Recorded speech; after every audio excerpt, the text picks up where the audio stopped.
श्रीमद् भगवद गीता प्रवचन क्रमांक 36 श्लोक नंबर 40। ओम त्र्यंबकं यजामहे सुगंधिं पुष्टिवर्धनम् उर्वारुकमिव बन्धनान् मृत्योर्मुक्षीयमामृतात् चिन्मयं व्यापि यत्सर्वं त्रैलोक्यं सचराचरम् तत्पदं दर्शितं येन तस्मै श्रीगुरवे नमः। वसुदेवसुतं देवं कंसचानूरमर्दनं देवकी परमानन्दं कृष्णं वन्दे जगद्गुरुम्। ओम तत्सत्। कुलक्षय होने से कौन कौन से दोष उत्पन्न होते हैं और उन दोषों की परंपरा क्या है, अर्जुन अब इसे अग्रिम 5 श्लोकों में बताते हैं। कुलक्षये प्रणश्यन्ति कुलधर्मः सनातनाः धर्मे नष्टे कुलं कृत्स्नम् अधर्मोऽभिभवत्युत। अन्वयार्थ। कुलक्षये सनातनः कुलधर्मः प्रणश्यन्ति धर्मे नष्टे अधर्मः कृत्स्नम् उत कुलम अभिभवति। अर्जुन कहते हैं, कुल का क्षय होने पर वंश परंपरा से चलते आए कुल धर्म नष्ट हो जाते हैं और धर्म का नाश होने पर बचे हुए संपूर्ण कुल को अधर्म दबोच लेता है। अब भावार्थ मंजरी। कुलक्षय सनातनः कुलधर्मः प्रणश्यन्ति। अर्जुन कहते हैं कि कुल का क्षय होने पर सब वंश परंपरा से आए सब कुल धर्म जो है ना, वह नष्ट हो जाते हैं। बात सही है। युद्ध के अंतिम परिणाम को देखकर अर्जुन करुण स्वर से भगवान को निवेदन कर रहे हैं और युद्ध का परिणाम हमेशा ही बुरा ही रहा है। युद्ध के बाद की जो शांति होती है ना, वह केवल पश्चाताप ही होता है, मात्र पश्चाताप।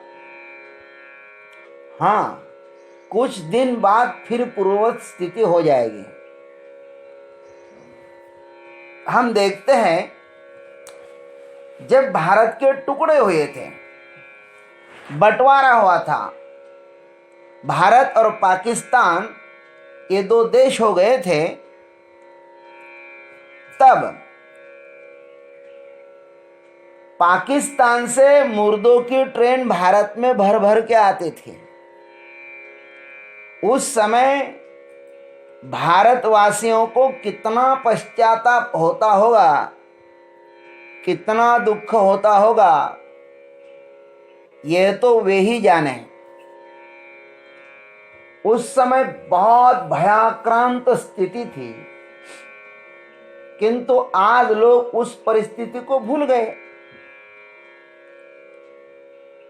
गए इसलिए दूसरे युद्ध की बात कर रहे हैं। प्रथम युद्ध का विस्मरण ही द्वितीय युद्ध का आरंभ होता है। अतः युद्ध के पहले जो शांति चाहते हैं ना, वही सच्चे बुद्धिमान हैं। अर्जुन चाहते हैं कि हम इस महत् युद्ध रूप अनर्थ से बचे तो हमारा बहुत कुछ बच सकता है। इसलिए वे भगवान को अन्य तर्क दे रहे हैं। युद्ध तो श्री कृष्ण भी नहीं चाहते थे। वे भी शांति दूत बनकर कौरव सभा में भाषण देने के लिए गए थे और शांति के पक्ष में ही प्रभावशाली भाषण भी दिया था, किंतु वे असफल हो गए। जिज्ञासुओं को महाभारत के उद्योग पर्व में देखना चाहिए। भगवान ने वहां पर किस प्रकार से सुंदर भाषण दिया था। कौरव पक्षों को यह मान्य नहीं था, वे युद्ध से शांति को पाने के पक्ष में थे। युद्ध करने में उनकी ज्यादा रुचि थी। आज अर्जुन जो तर्क दे रहे हैं ना, उसका प्रेरक मोह ही है। अपमानों को देखकर जो भय हुआ था वह क्षत्रियता की कुरूप अवस्था थी।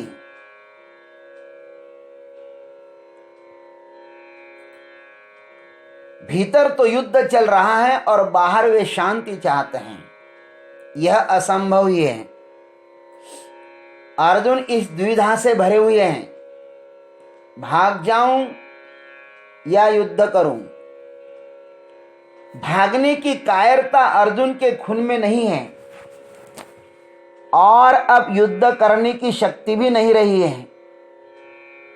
इसलिए कृष्ण को बीच मध्यस्थ बनाकर उसे अपने विचारों से राजी करके युद्ध से निवृत्त होना चाहते हैं।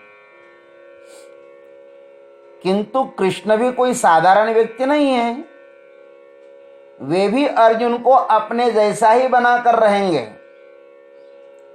तब युद्ध करने में जो रस आएगा ना, वह भी शरद पूर्णिमा के दिन गोपियों के साथ खेला गया महारास के समान होगा।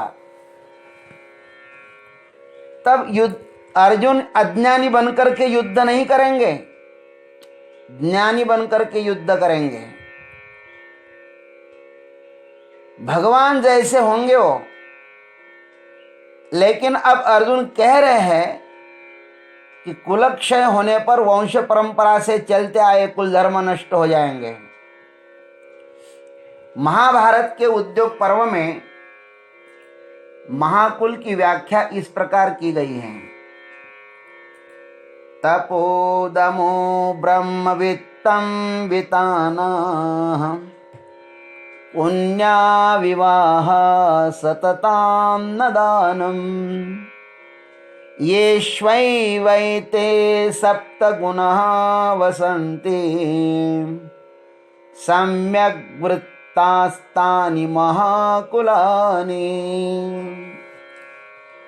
महाकुल उसे कहते हैं जिस कुल में तप करने की भावना हो, इंद्रिय संयम हो, वेदाध्ययन करने में लोग उत्सुक हो, यज्ञ कर्म करने में उत्सुक हो, पवित्र विवाह हो, सदा अन्नदान हो और सदाचार, ये सप्त कार्य जहां पर सतत चलते हैं ना, उसे ही महाकुल कहते हैं।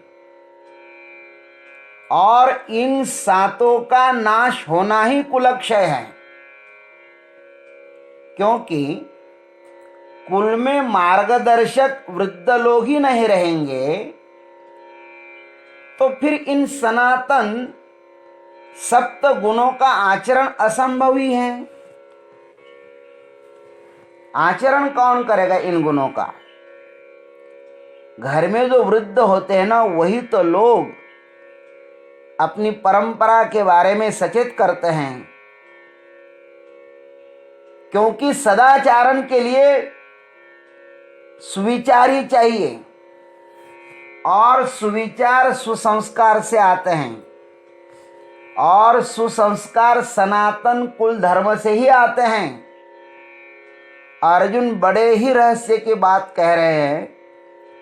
वंश परंपरा के बिना मनुष्य पशु ही होता है। कुल धर्माचरण का महत्व अर्जुन को पता है, इसलिए वे उस पर अधिक बल दे रहे हैं। वे कहते हैं धर्मे नष्टे अधर्मः कृत्स्नम् उत कुलम् अभिभवति। वे कहते हैं कि धर्म का नाश होने पर बचे हुए संपूर्ण कुल को अधर्म दबोच देता है। कुल धर्म का नाश होने पर बचे हुए नासमझ लोगों को अधर्म दबोच लेता है। जैसे लकड़ी पर लकड़ी घिसने से अग्नि उत्पन्न होकर वह अपने आश्रयभूत समस्त लकड़ियों को जला डालती हैं, अपितु उनके संसर्ग में आने वाली अन्य लकड़ियों को भी जला डालता है वह अग्नि। ठीक वैसे ही हमारे क्षुद्र स्वार्थ के टकराव से जो युद्धारंभ होगा ना, उनसे यहाँ पर आए सब युद्धाकांक्षी कट कट कर मर जाएंगे। तब उनके घर में जो बचे हुए स्त्रियां बालकादि हैं,